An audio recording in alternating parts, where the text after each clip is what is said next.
성경 말씀을 이런저런 이유로 이제 우리가 읽고 있는데, 저는 이제 공학을 하고 수학을 하고 이렇게 이제 하는 그런 사람이라 그런지, 성경의 그 묘미 중에 하나는 성경에 나와 있는 예언의 말씀, 이 예언의 말씀이 이게 이렇게 연결이 돼 있구나, 이런 것들을 깨달은 것이 제게는 아주 굉장히 큰 기쁨이었습니다. 말씀드린 대로 예언은 사람은 할 수가 없는 거거든요. 이 세상에 아무리 훌륭한 종교 지도자, 종교를 창시한 그런 사람이라 해도 어떻게 감히 예언을 하겠어요? 예언이 안 맞으면 그건 다 거짓으로 드러나는 거기 때문에. 그래서 여러 개의 이런 경전 이런 것이 있다고 하지만, 이 하나님의 말씀만 이 이스라엘에 대해서 또 예수님에 대해서 정말 명확한 이런 그 예언들을 수도 없이 이제 담고 있습니다. 예수님은 구약 성경의 예언대로 초림 때 처음 오셔서 이 땅에 오셔서 성경에 기록된 대로 모든 것을 성취하셨어요. 그래서 고린도전서 15장에도 예수님께서 우리의 죄들로 인해 성경 기록대로 우리의 죄들로 인해 죽으시고 묻히시고 성경 기록대로 그래서 다시 부활하셨다. 그래서 성경 기록대로라고 하는 이런 말이 굉장히 성경에 이제 많이 나옵니다.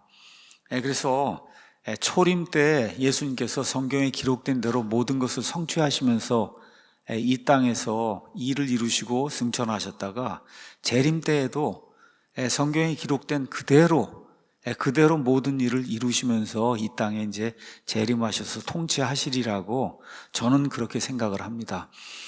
구약 성경의 예수님의 초림과 그다음에 재림에 대한 이런 우리가 그거를 미국 사람들은 메시아닉 프로페시 이렇게 얘기해서 메시아 예언이다 그렇게 이야기하고, 메시아 예언뿐만 아니라 메시아를 배출한 민족 이스라엘에 대한 그런 예언의 수, 재림 때 돌아오고 한 이런 예언의 수는 몇백 개가 넘어요. 그러니까 굉장히 많이 나옵니다.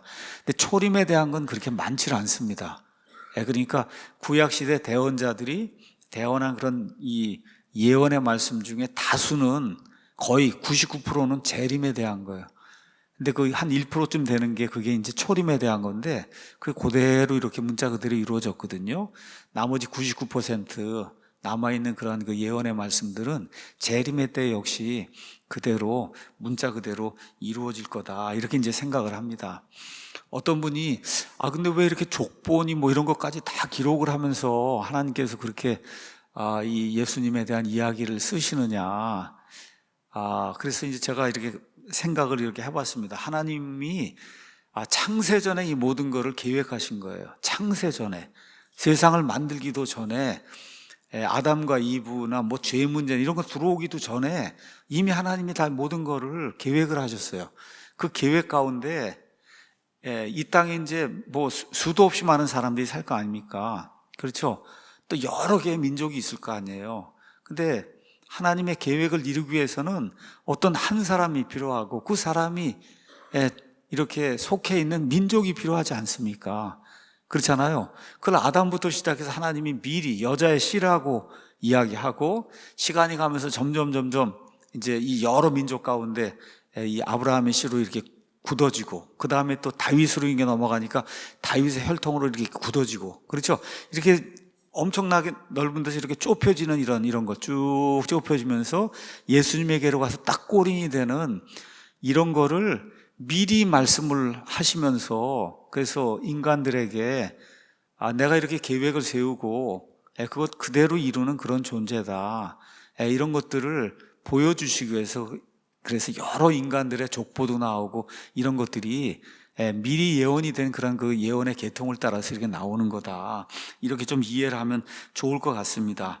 자, 예수님이 이 땅에 이제 처음 오셨는데, 당시에 거의 100% 유대인들, 그리고 심지어 예수님을 3년 반 동안 쫓아다녔던 12명의 제자들, 그 사람들은 말 그대로 유대인들은 밥 먹고 하는 일이 일하는 거 외에는 나머지 성경 읽는 거예요. 성경을 읽는 거예요.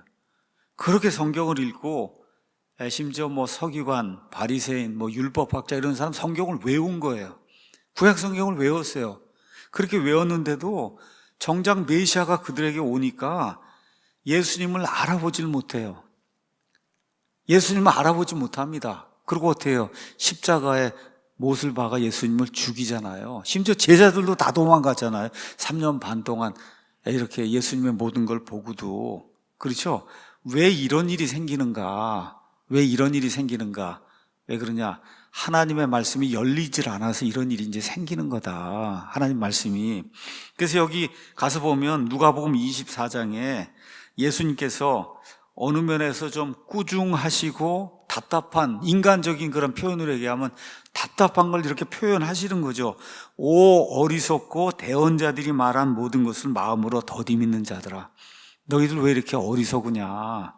성경을 수십 번 읽고 외우고 달달달달 외우고 암송을 하고 다 그렇게 하는데 도대체 이렇게 어리석은 사람들이 어디 있느냐? 지금 그 얘기를 하시는 거예요, 예수님께서.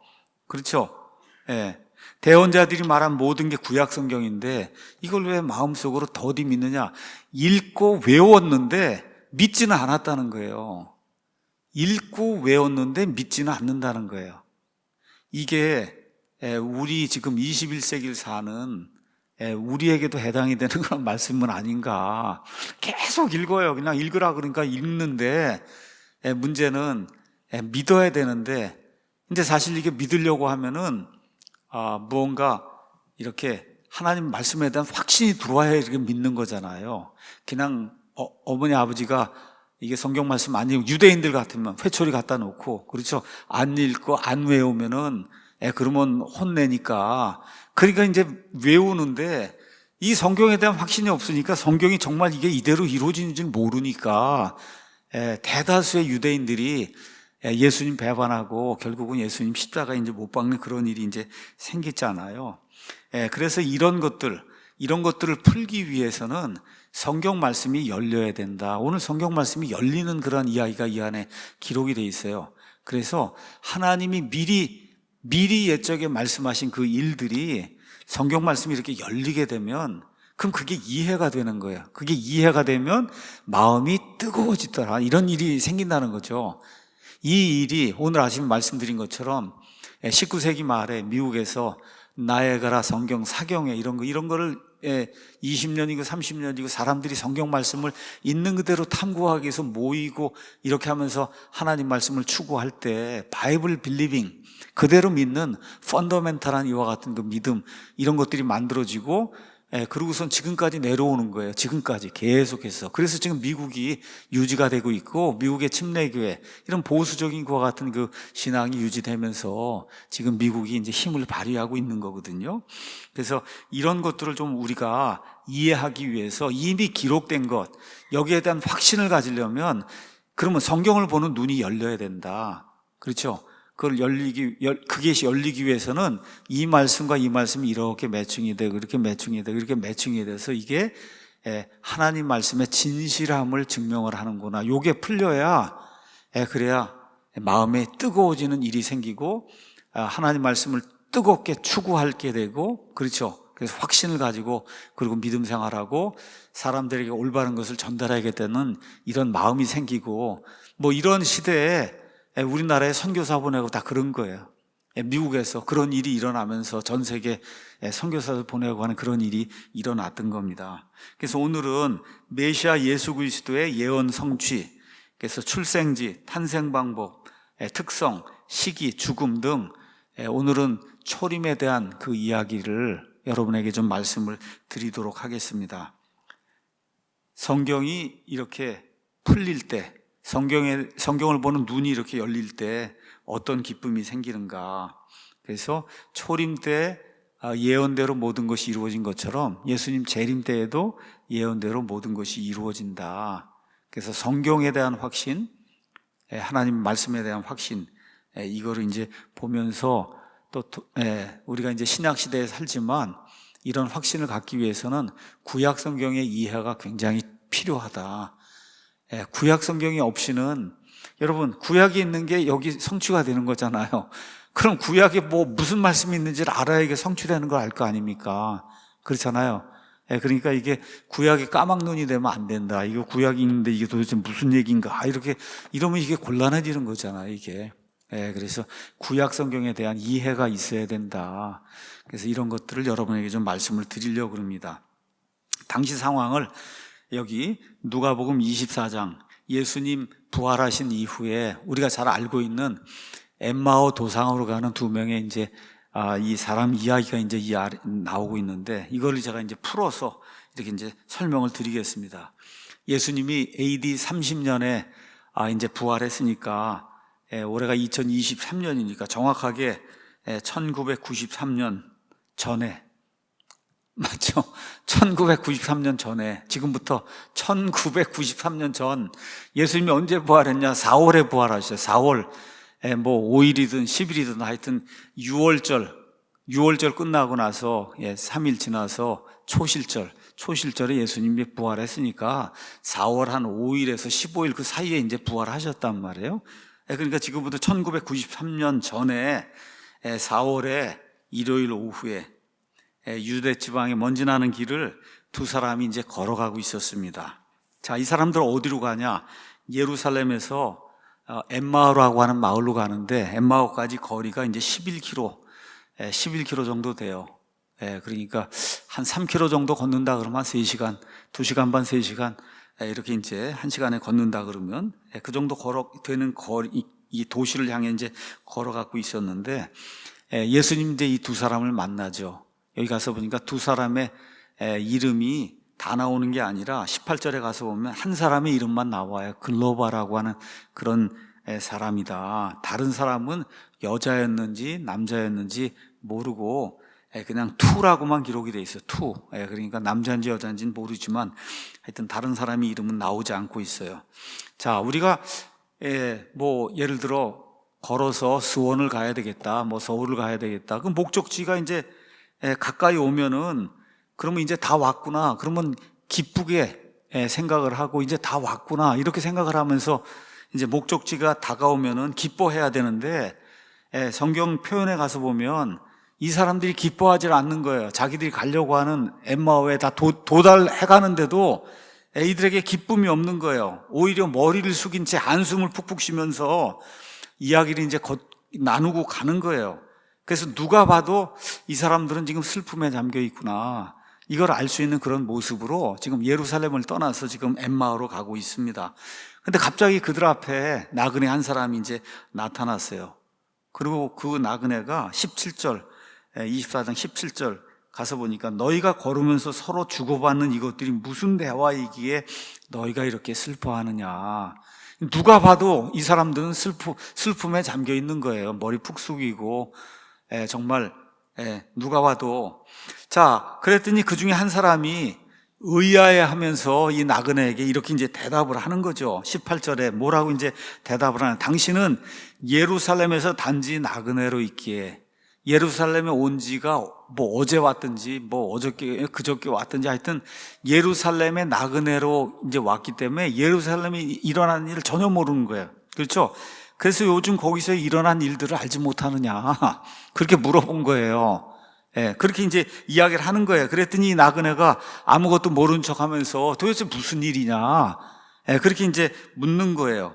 그랬더니 이 사람들이 이 나그네에게 이제 이야기를 하는 겁니다. 19절에 그들이 그분께 이르되 나사렛 예수님에 관한 일들이다. 근데 당신 그거 모르느냐? 이거 지금 예루살렘 이거 모르는 사람이 어딨냐? 지금식으로 얘기하면 이거 모르면 간첩이지. 이렇게 얘기를 한 거예요. 지금식으로 얘기하면.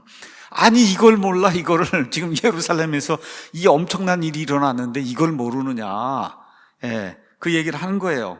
자, 그래서 이 사람들의 말을 이제 이렇게 우리나라 말로 이제 표현하면 이런 거예요. 우리는 나사렛에 예수님을 따르던 사람들입니다. 근데 당신도 알다시피 지금 우리는 로마의 학정 아래서 죽을 고생을 하며 지금 살고 있습니다. 근데 이 사람이, 예수라고 한 사람이 나타나서 하늘에서 땅으로 임하는 하늘의 왕국, 그 다음에 자유, 그 다음에 이제 새로운 생명, 영원한 생명, 뭐 이런 거에 대해서 이야기를 했습니다. 3년 반 동안.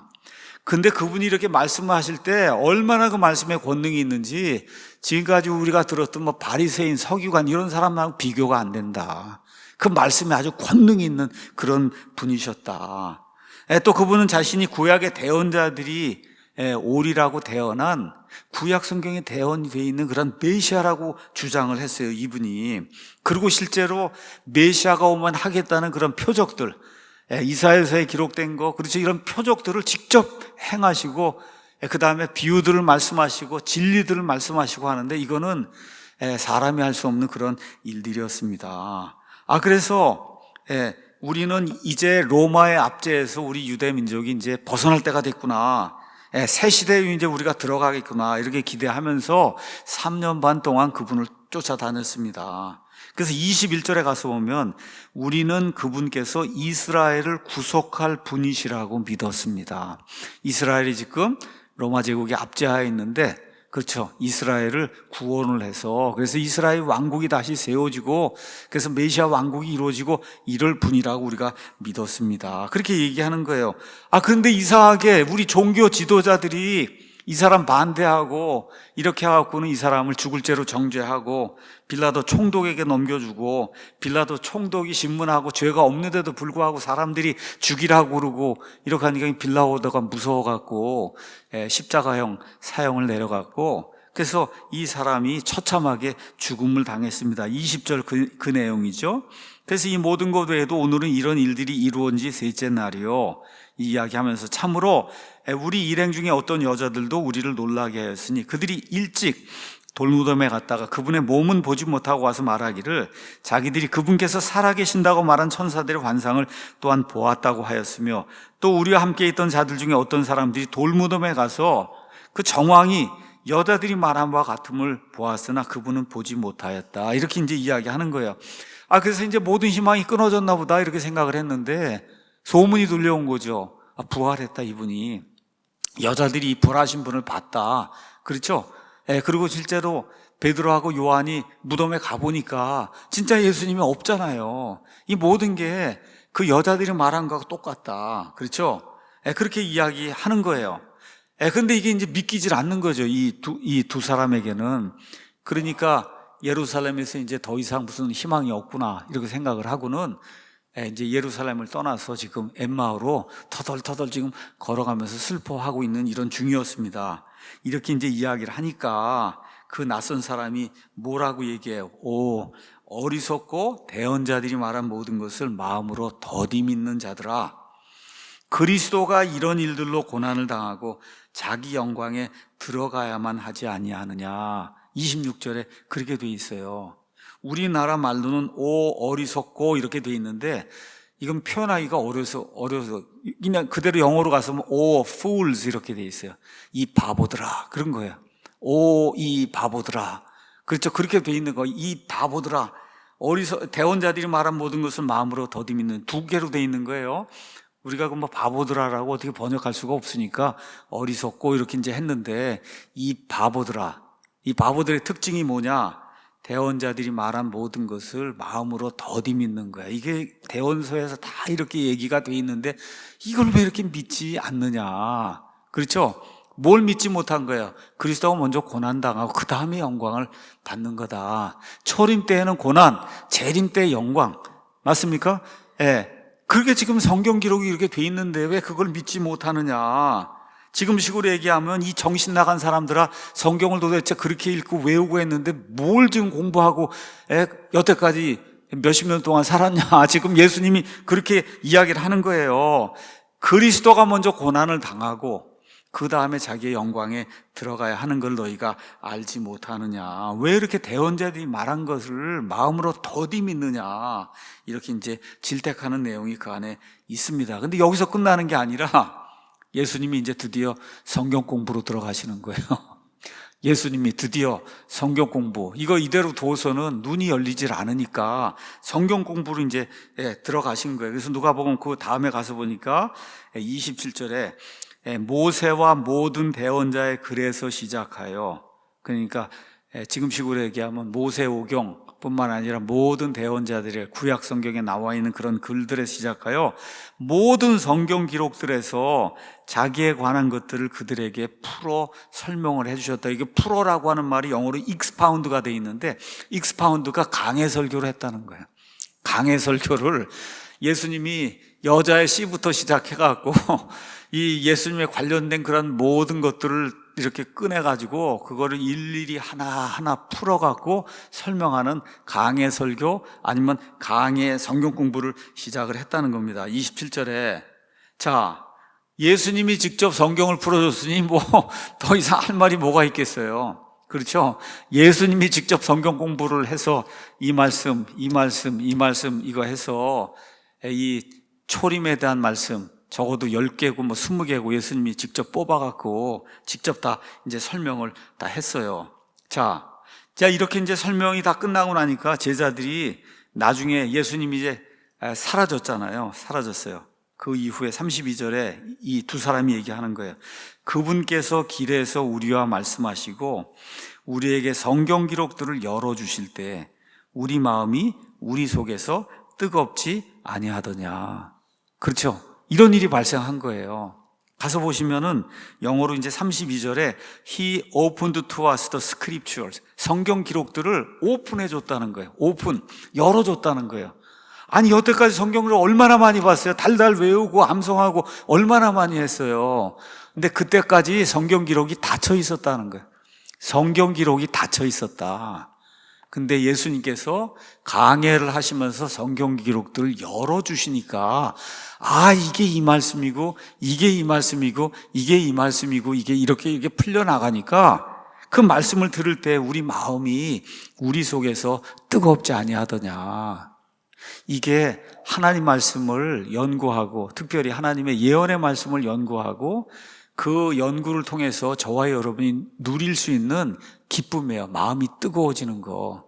그러니까 저도 1985년에 클라렌스 라킨의 Rightly Dividing the Word니 뭐 Dispensational Truth니 스코필드 성경이니 뭐 이런 것들 이렇게 보면서 그래도 이제 뭐 영어를 할 줄 아니까 이렇게 보니까 이건 뭐 한국에서는 한 번 들어도 못 본 거예요. 한국에서 들어도 못 본 거예요. 근데 가서 보니까 차트와 함께 그걸 다 설명을 해놨는데 그것도 기계공학하는 사람이 제도로 해갖고 그냥 다 해갖고 설명을 해놨는데 가서 읽어보면 딱딱 이렇게 맞게 돼 있잖아요. 신약 구약이 이렇게 딱딱 맞게 돼 있으니까 말 그대로 마음이 속에서 뜨거워지는 그런 일이 생기니까 그 이후부터 지금 시작해서 거의 몇 년이에요. 이게 지금 30몇 년 동안 이렇게 하다 보니까 성경도 번역하게 되고 어떻게 하다 보니 책들도 그렇게 많이 번역하게 되고 또 하다 보니까 어떻게 목사도 되고 그냥 이런 일이 그냥 생긴 거예요. 이게 정말 생각하지도 못했는데 성경 기록이 열리니까 성경이 이렇게 보인단 말이야. 그러면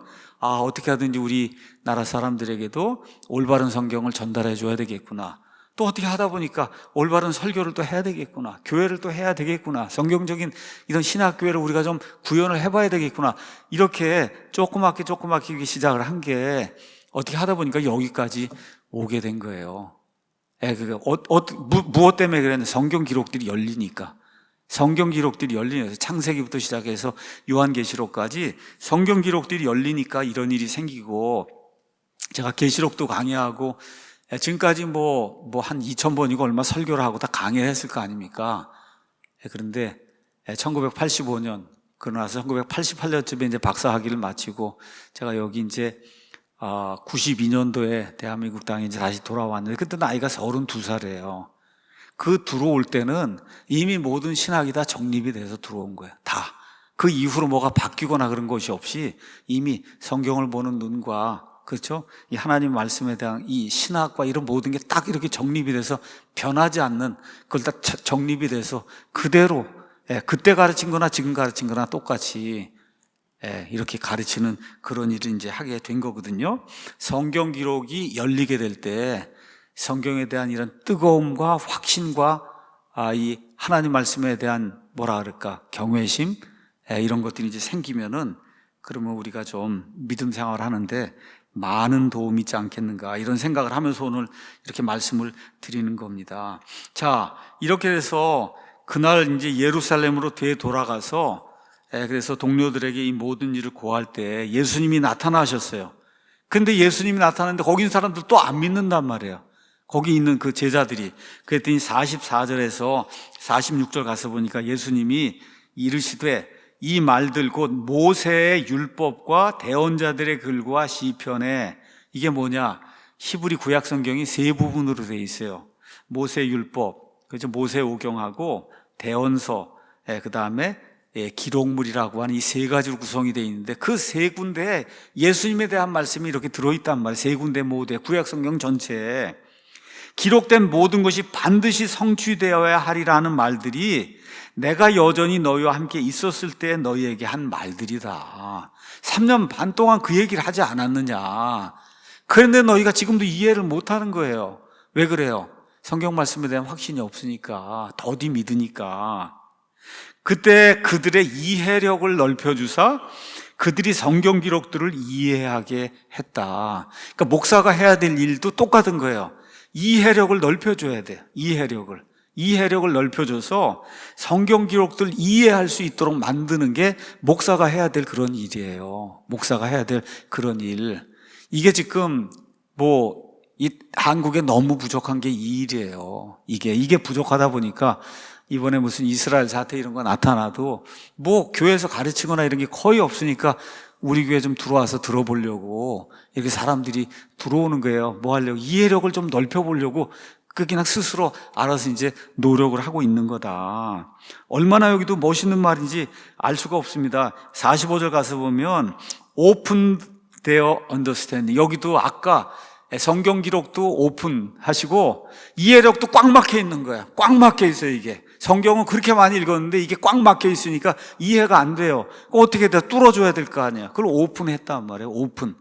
오픈하는 건 이해력을 열어준다. 이건 좀 곤란하니까 우리가 사전적으로는 이해력을 넓혀준다. 이렇게 이제 해서 이 사람들이 깨달아 알 수 있도록 그렇게 이제 만들어준 거죠. 그러니까 성경 기록을 깨닫게 되면 메시아 예언, 이스라엘 예언, 그렇죠? 세상 모든 국가들에 대한 앞날이 어떻게 될 것인가 이런 모든 걸 발견할 수 있는 거죠. 자, 그래서 메시아 예언은 가서 보면 두 종류가 있어요. 고난받는 메시아, 그 다음에 영광받는 메시아. 그렇죠. 메시아 예언이 두 종류가 있는데 유대인들이 이걸 이해하지 못하니까 메시아가 둘이 있다고 생각하는 거예요.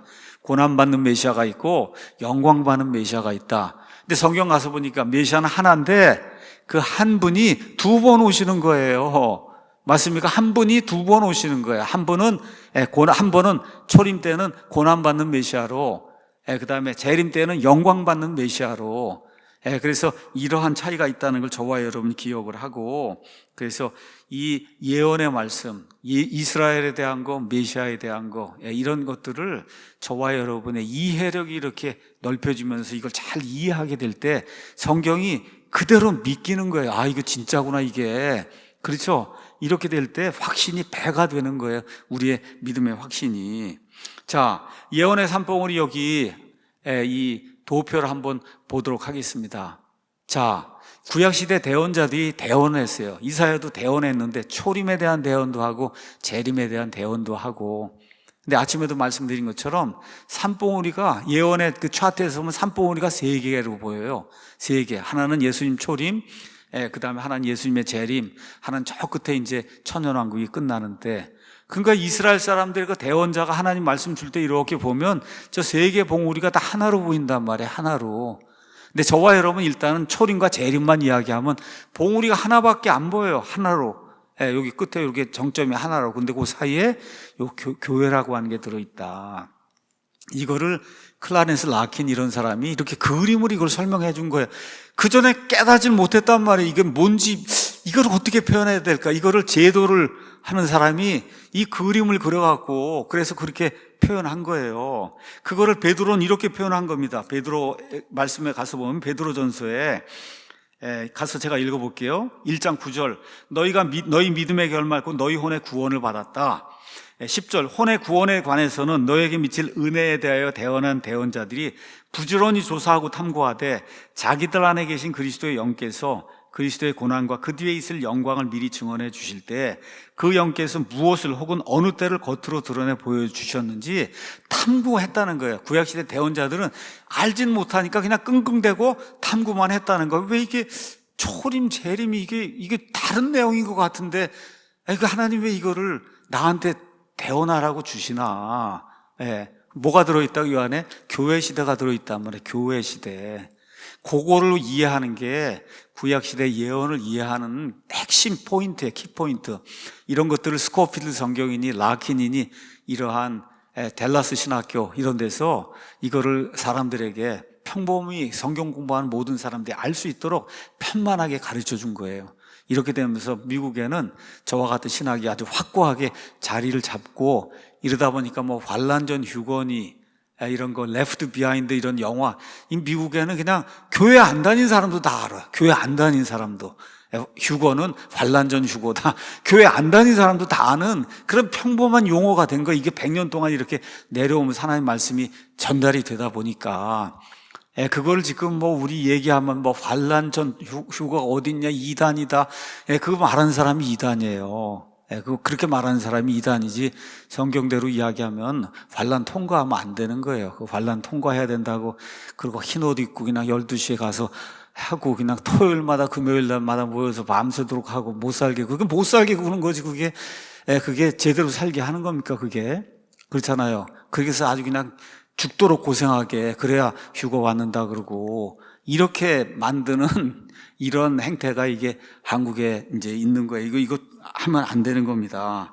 자, 그래서 오늘 메시아 예언 가운데 몇 가지, 특히 초림에 관련된 거 몇 가지만 하나님 말씀이 이렇게 정확하다 보여드리기 위해서 먼저 메시아의 출생지에 대한 이야기를 하겠습니다. 메시아 출생지. 미가서 5장 2절 가서 보면 너 베들레헴 에브라다야 내가 유다의 수천 가운데서 작을지라도 이스라엘에서 치리자가 될 자가 내게로 나오리라. 그의 나아감은 옛적부터 있었고 영원부터 있었느니라. 자, 아시는 것처럼 예수님은 베들레헴에서 태어나셨어요. 베들레헴은 뜻이 빵이 있는 집이다 이런 뜻입니다. 빵. 자, 예수님께서 요한복음 6장에서 자신을 가리켜 나는 하늘에서 내려온 생명의 빵이다. 그렇게 생명의 양식이다. 그렇게 이야기하잖아요. 그러니까 예수님이 베들레헴에서 태어났는데 베들레헴이 빵을 만드는 그런 집이에요. 자, 베들레헴은 룻기에 가서 보면 이 보아스하고 룻의 사랑의 이야기가 펼쳐진 그런 고을이 베들레헴이고 그 다음에 이제 다윗이 베들레헴에서 태어납니다. 다윗의 고향이 이제 베들레헴이죠. 아시는 것처럼 이세 아들들이 있었는데 그 막내 아들 다윗이 이제 기름 부음을 받아서 이스라엘 이제 두 번째 왕이 되고 이러다 보니까 베들레헴이 다윗이 태어났기 때문에 다윗의 도시다. 그렇게 이야기하는 거예요. 다윗의 도시. 자, 근데 이 베들레헴이 원래 별 볼 일 없는 그런 아주 비천한 그런 마을이에요. 여기에 하나님의 아들 메시아가 태어난다고 하는 이런 기록이 미가서를 통해서 이제 주어진 거예요. 자, 잘 보셔야 됩니다. 성경엔 베들레헴이 한 군데가 아니라 두 군데가 있어요. 적어도. 여러분이 여호수아기 19장 15절 가서 보면 스불론 지파를 위해서 땅을 나눠주는데 거기에 그 지파에 속한 도시의 이름이 스불론은 저 위에 갈릴리 바다 근데 저쪽에 있는 여기가 베들레헴이고 스불론에 있는 베들레헴이고 지금 여기 있는 건 유다 땅 베들레헴 저 밑에 있는 거예요. 여 밑에 있는 거. 하나님께서 이거를 두루뭉실 너 베들레헴아 이렇게 얘기하지 않고 뭐라 그래요? 베들레헴 에브라다야 그러잖아요.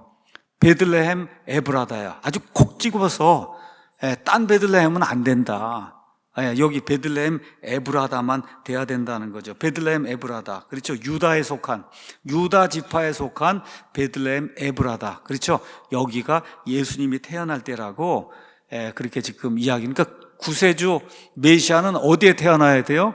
베들레헴 에브라다에 태어나야 되는 거예요. 그러니까 뭐 이만이라든지 뭐 한국에 뭐 누가 뭐 문선명이니 뭐 구세주가 나타났다는 건 다 거짓말이죠. 일단 어디에 나야 돼요? 베들레헴 에브라다에 나야 되는 거예요. 베들레헴 에브라다.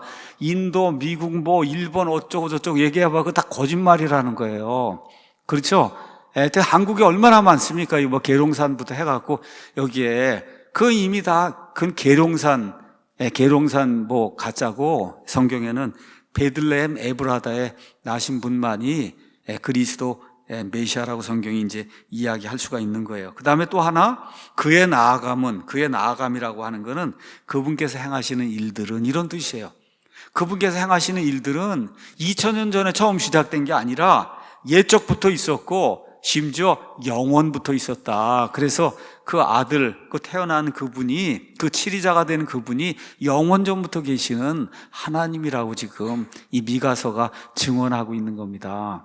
그래서 예수님의 출생지가 그렇게 이제 나오고, 자, 그 다음에 예수님의 특이한 탄생 방법은 이사야서 7장 14절에 이렇게 기록이 되어 있어요. 그러므로 주께서 친히 한 표적을 너에게 주시리니 보라, 처녀가 수태하여 아들을 낳고 그의 이름을 임마누엘이라 하리라. 이렇게 이제 기록이 되어 있습니다.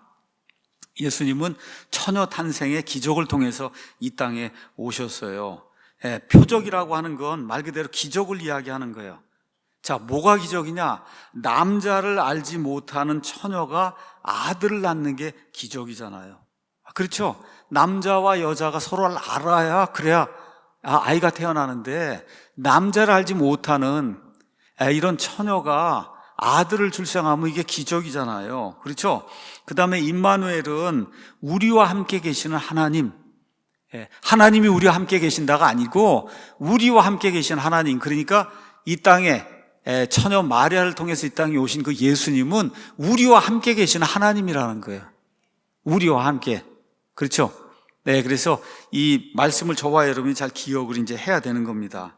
우리와 함께 계시는 하나님, 예수 그리스도는 신성, 인성 두 가지를 다 같이 한 몸 안에 가지고 계신 그런 분이다. 참 하나님이요, 참 사람이시다. 그래서 예수님의 인성과 신성에 대한 명확한 이와 같은 개념을 저와 여러분이 가져야 되니까, 이 이스라엘 하나님 여호와 하나님에게는 아들이 있어요. 아들. 그렇죠? 이게 기독교의 특징이에요. 알라에게는 아들이 없어요. 알라에게는. 다른 종교 부처에게도 무슨 아들이 없어요. 근데 하나님, 여호와 하나님에게는 아들이 있어요. 잠언에 가서 보면 30장 4절에 이렇게 기록되어 있습니다. 누가 하늘에 오르셨느냐, 혹은 내려가셨느냐, 누가 바람을 자기 주먹 안에 모으셨느냐, 누가 물을 옷에 쌈에 싸셨느냐, 누가 땅의 모든 끝들을 굳게 세우셨느냐, 내가 말할 수 있거든 말하라. 그분의 이름은 무엇이며 그분의 아들의 이름은 무엇이냐. 여러분, 참 묘한 말이잖아요. 그분의 아들의 이름은 뭐냐. 지금 이렇게 이야기가 나오잖아요. 그러니까 여호와 하나님에게는 아들이 있다는 거. 시편 2편은 메시아 시편이에요. 제가 시간이 없으니까 읽지 않습니다. 여러분 가서 보시면 7절, 그 다음에 12절, 아들에게 경배하라.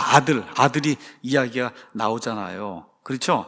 근데 유대인들은 이런 거 이제 인정하려고 하지 않고 이렇게 이제 하다 보니까 여기 사용된 알마라고 한 이런 단어가 실제로 처녀가 아니라 젊은 여자가 돼야 된다. 이렇게 이제 주장을 하는 거예요. 한번 여러분 생각해 보세요. 젊은 여자가 아들 낳는 게 기적입니까? 여러분, 젊은 여자가 아들 낳는 거 흔한 일이잖아요. 뭐 다 젊은 여자가 되게 아들을 낳지. 그럼 뭐 80 먹은 이런 여자가 아들을 낳아요? 이거를 또 젊은 여자가 아들 낳는다 이렇게 번역을 했어요. RSV라고 한 이런 성경도 젊은 여자가 young woman이 아들을 낳는다 이렇게 성경을 변개하는 그런 일이 지금 생기고 있는 거예요. 자, 근데 이 말이 남자를 알지 않은 그런 처녀에 이제 사용되는 그런 말이다. 그거는 창세기 24장 43절 가서 보면 아브라함의 종이 이삭의 아내 리브가를 이렇게 구하러 가면서 기도하는 그런 내용이 있으면서 여기 이제 알마라고 하는 그런 단어가 처녀로 번역이 됐는데, 그래서 누구를 얻어요? 리브가를 얻잖아요. 근데 창세기 24장 16절에 리브가에 대해서 이렇게 표현이 되어 있어요. 그 소녀는, 리브가는 보기에 심히 아름다웠고 어떤 남자도 알지 아니한 처녀더라. 그냥 성경이 성경을 이야기해 주는 거예요. 그러니까 알마가 남자를 알지 않은 처녀를 이야기하는 거구나. 이렇게 히브리 말 자체가 내장 사전을 통해서 우리에게 알려준 그대로 우리는 믿는 겁니다. 이게 바이블 빌리버가 되는 거예요. 자, 그럼 메시아는 어떤 특성을 또 가지고 있냐? 이사야서 가서 보니까 이사야서 9장 6절에서 7절, 이는 한 아이가 우리에게 태어났고 한 아들이 우리에게 주어졌는데 그의 어깨에는 정권이 놓이고, 예수님은 정부를 구성하러 오시는 분이에요. 뭐로? 왕으로 오시는 분이에요. 정권이 어깨에 놓여 있고, 그렇죠? 그의 이름은 놀라우신 분, 좋은 자, 강력하신 하나님, 영존하신 아버지, 평화의 통치자라 할 것이기 때문이라. 그 다음 구절 가서 보니까 그의 정권, 가버먼트, 정권의 확장과 평화의 증진이 끝이 없으며 그가 다윗의 왕자와 그의 왕국에 군림하여 그것을 정비하고 이제부터 영원토록 판단의 공의와 정의로 그것을 굳게 세우리라. 군대들의 주의 열심히 이것을 이루리라.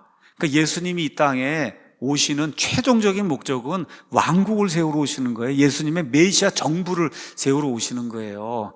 근데 이거를 이해하지 못하는 분들이 거의 답니다. 한국에 오는 분들은 그냥 예수님은 이 땅에 오시면 천국, 예수님 구원 주기 위해서, 예수님 그냥 십자가에 달려 죽기 위해서 이 땅에 왔다. 거의 99.9%가 다 그것밖에 모르는데, 여기 이사야서뿐만 아니라 누가복음에도 가면 처음에 누가복음 1장에 이 천사가 나타나잖아요. 수태고지를 하잖아요. 이렇게 하면서 이 천사가 이 마리아에게 무엇라고 이야기하느냐. 1장 가서 보면 32절에 그가 크게 되고 가장 높으신 분의 아들이라 불릴 것이요 주 하나님께서 그의 조상 다윗의 왕좌를 그에게 주시리니 그가 영원토록 야곱의 집을 통치하며 그의 왕국이 무궁하리라.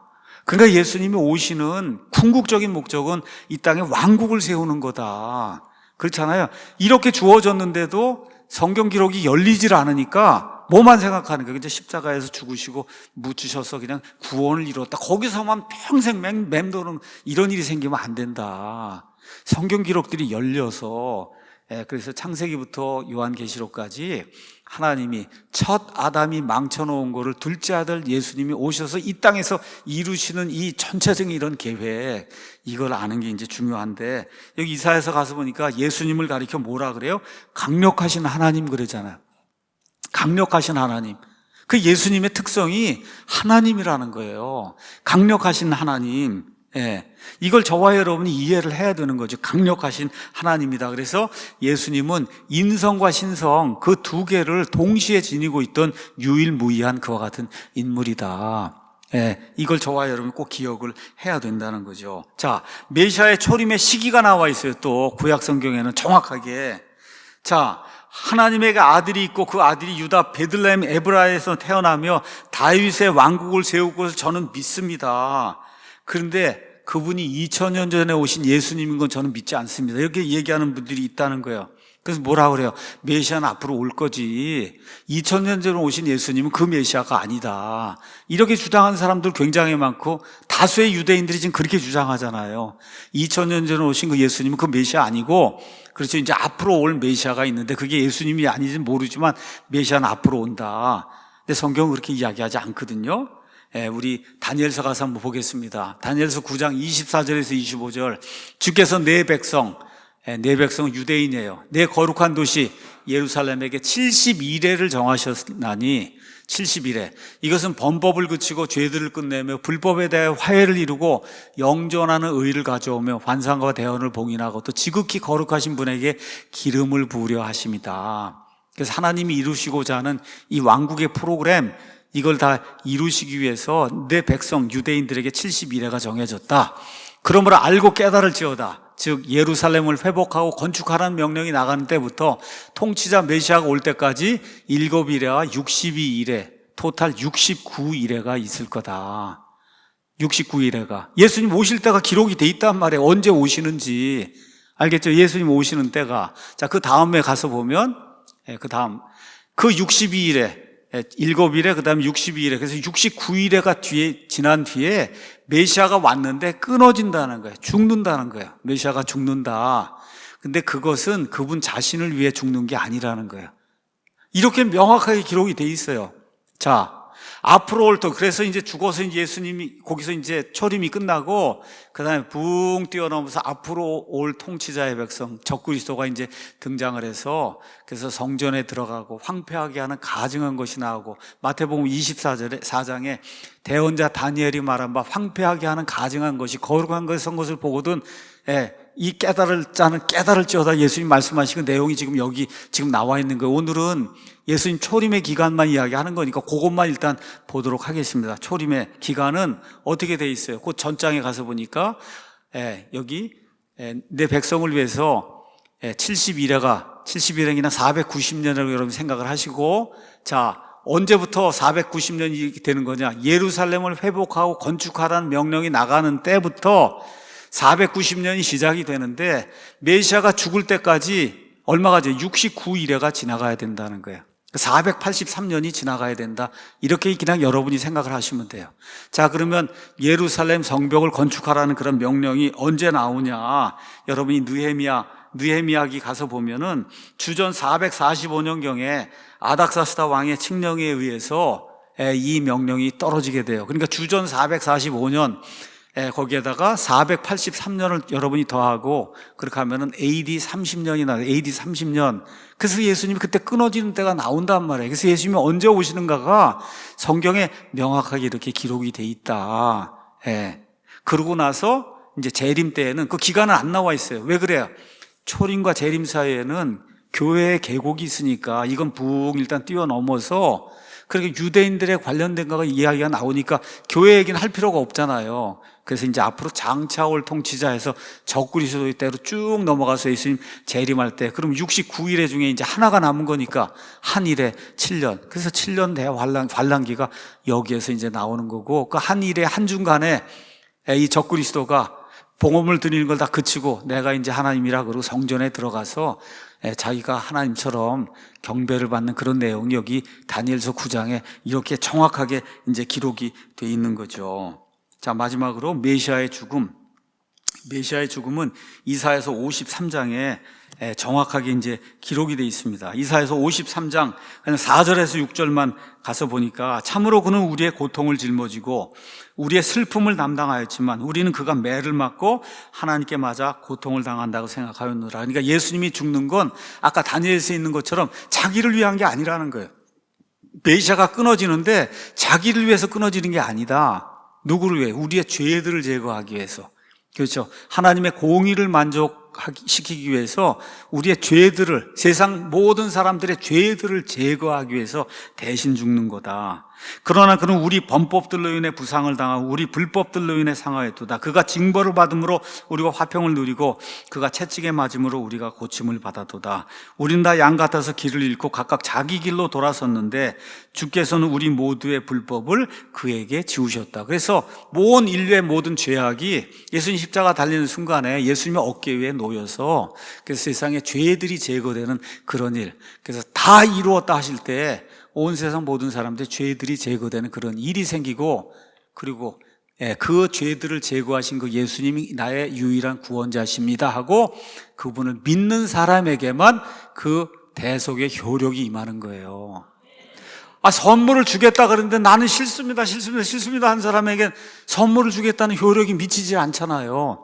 그렇죠? 그래서 세상 사람들의 모든 죄를 제거하고 선물을 주겠다는 이런 모든 일은 십자가 사건에서 완전 무결에 단 한 번 영원 무궁토록 이루어졌지만 저는 싫습니다 고개를 살랑살랑하면 효력이 안 미치는 거예요.